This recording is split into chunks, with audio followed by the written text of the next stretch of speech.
Now, almost everyone I know, regardless of their fondness of gaming, is at least familiar with Plants vs. Zombies. And sure, the series isn't as popular as it was years ago. Something really cool is happening that's making me revisit a series that I had long put in the rearview mirror. The original Plants vs. Zombies was very near and dear to me. I played the heck out of it, and when the second game came out, I played the heck out of that until the difficulty curve and EA's insatiable need for my allowance money eventually forced me out. The Garden Warfare games and its pseudo third installment Battle for Neighborville were a little out of my comfort zone, though. But I won't deny that they were also incredibly popular, and likely brought in new fans to the series with the new gameplay. Well, at least the first two did. The original Tower Defense series was quiet for a long time until a fan project attempted to create its own sequel with Plants vs. Zombies 3, What Could Have Been. But that has since been, shut down by EA because we now have the official Plants vs. Zombies 3, which was soft launched earlier this year. I mean, it makes sense, right? Why go for a fan project about the game that was made with a lot of love for the series when you can get the real thing and pay money for battle passes and power-ups? Because everyone knows that the amount of fun is proportional to the amount of money you dish out. Anyways, the third game is highly rated on mobile, but it retains a lot of the predatory aspects of the second game, so in my opinion, I don't really think it's gotten any better. So since we can't rely much on the original tower defense formula, that leaves us with the Garden Warfare series.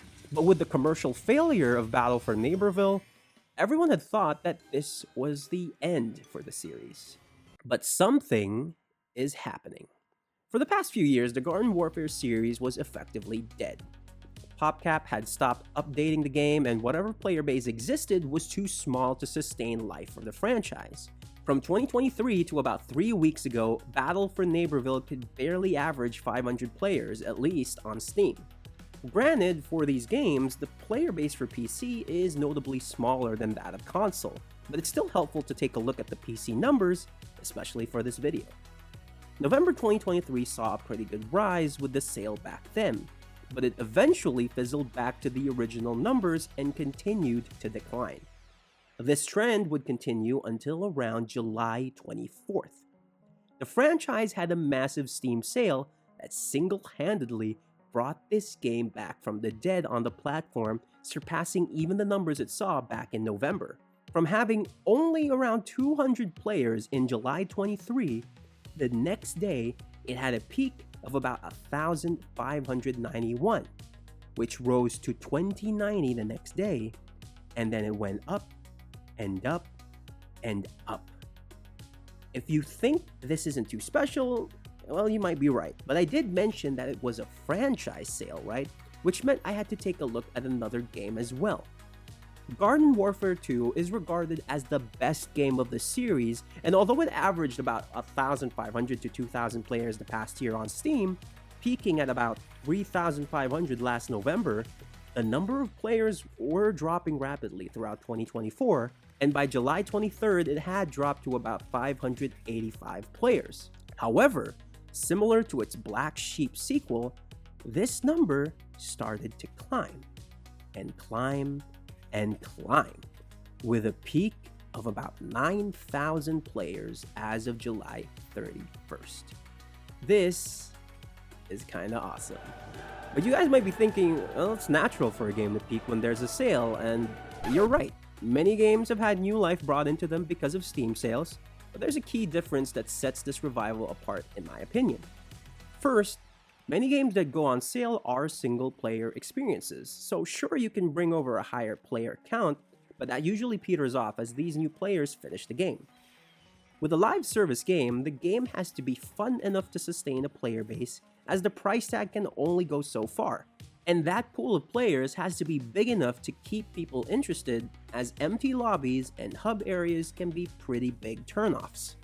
With the case of both games, the number of players kept growing, meaning people are staying while newer players are also joining in, which is a big sign that the game is fun enough to sustain itself, at least for a while. Concord, which is the new hero shooter that will be published by Sony, is definite proof of this phenomenon. Or, the opposite, in fact.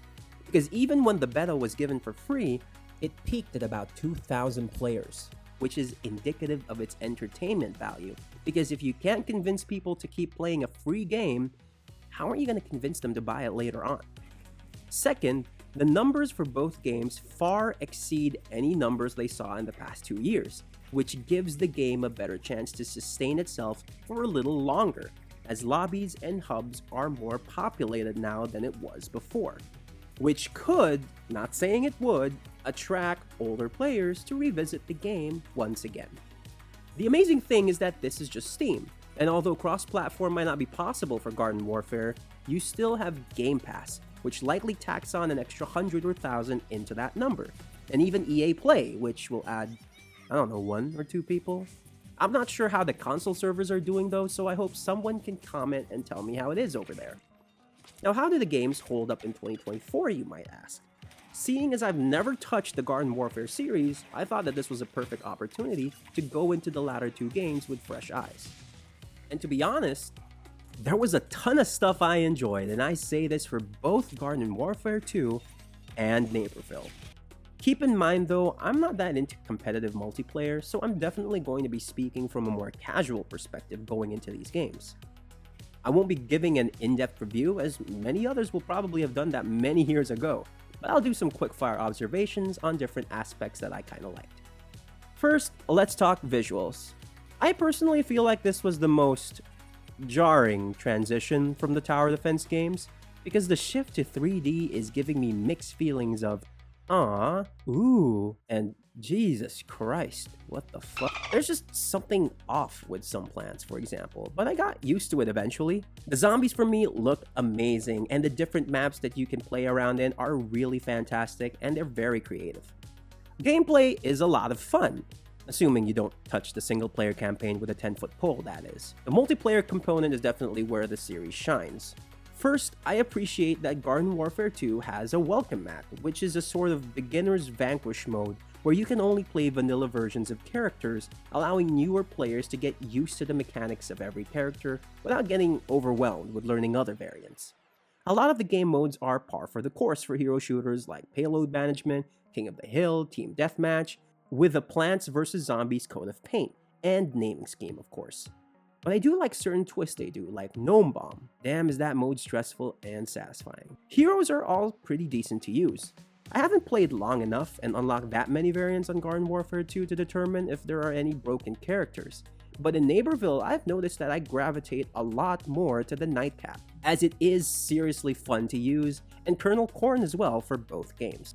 This is probably a hot take as well, but I kinda prefer playing Naperville, mostly because of some quality of life improvements they've made, like sprinting, the public hub world, and the multiplayer servers are a little bit more consistent, as for some reason, even when Garden Warfare 2 has like 2.5 times the player size as Naperville, I have some issues getting into matches regardless of the server I pick. I also think that a lot of the graphical issues and bugs they had at launch back in 2019 have mostly been smoothened out.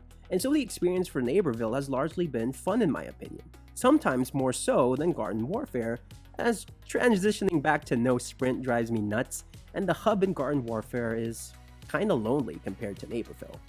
My only gripe is that it does lack the variants that make playing characters more fun, and also there are a lot less multiplayer game modes that you can do, which I think kinda sucks. Like seriously, where is my Gnome Bomb here? I would love to have that. Overall, I find myself having a ton of fun for both games. Many people are saying that Garden Warfare 2 is the best game, and I'll see if I agree with that once I've clocked in more hours. But if you're coming in new, I suggest trying out both, especially if you have Game Pass, as the deluxe versions are available there for free even after the sale. But now we get to the bigger question. Is this sudden growth going to be sustainable? And this is where we might have a problem. Now, a lot of players like myself are going to get a lot of mileage from the game, but since Popcap had stopped updating it years ago, there's likely going to be a point where the player base will start getting bored of the existing content, and will start to slowly go back to other live service games in the market that have more stuff going on. This is likely what happened back in November, where it had a sale, but eventually the numbers from that sale will start to go down.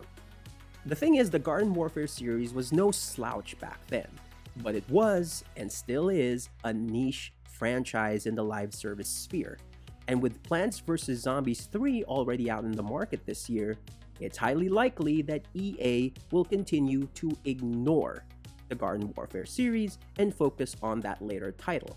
So then why bother talking about it at all if I feel like it's short-lived anyway?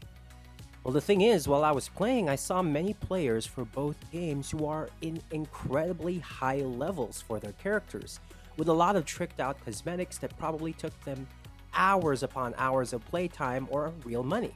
People ask about the game online a lot, and I see creators continue to make content on this series. This, plus the high bursts of players that the sales bring in, show me that this game series has an incredibly dedicated fan base, no matter how small. And they are the reason that this game series refuses to stay down permanently, as it speaks volumes about the quality and the value that this game series has had for many players throughout the years. But maybe, just maybe, this small resurgence can actually be a sign for the developers and for EA to actually start revisiting and looking back on this series. We can never be too sure, and introduce demand for a sequel, which I would definitely be on board for, as so far I am loving my experience and I kind of regret not getting into the series back when it was popular. For now, I'll continue to play it, and I'm glad my curiosity got me into this, even when I'm nearly a decade late to the party. If you're feeling fatigued from Overwatch or Helldivers or any other multiplayer game out there because of toxicity or whatever reason, then I highly recommend giving this franchise a chance, while its modest comeback is still going. Do I think it's going to sustain itself? Highly unlikely. It's still technically a dead game. But hey, anything can happen. But hey, what do you guys think? Do you think there's still room in 2024 onwards for Plants vs. Zombies? Or do you think the market's just too saturated with other titles that are better? Love to hear your thoughts down in the comments, especially if you've been a fan of this series for a long time. Like and subscribe if you like what you see. This is Sai from the Fireplace, and I'll catch you guys in the next video.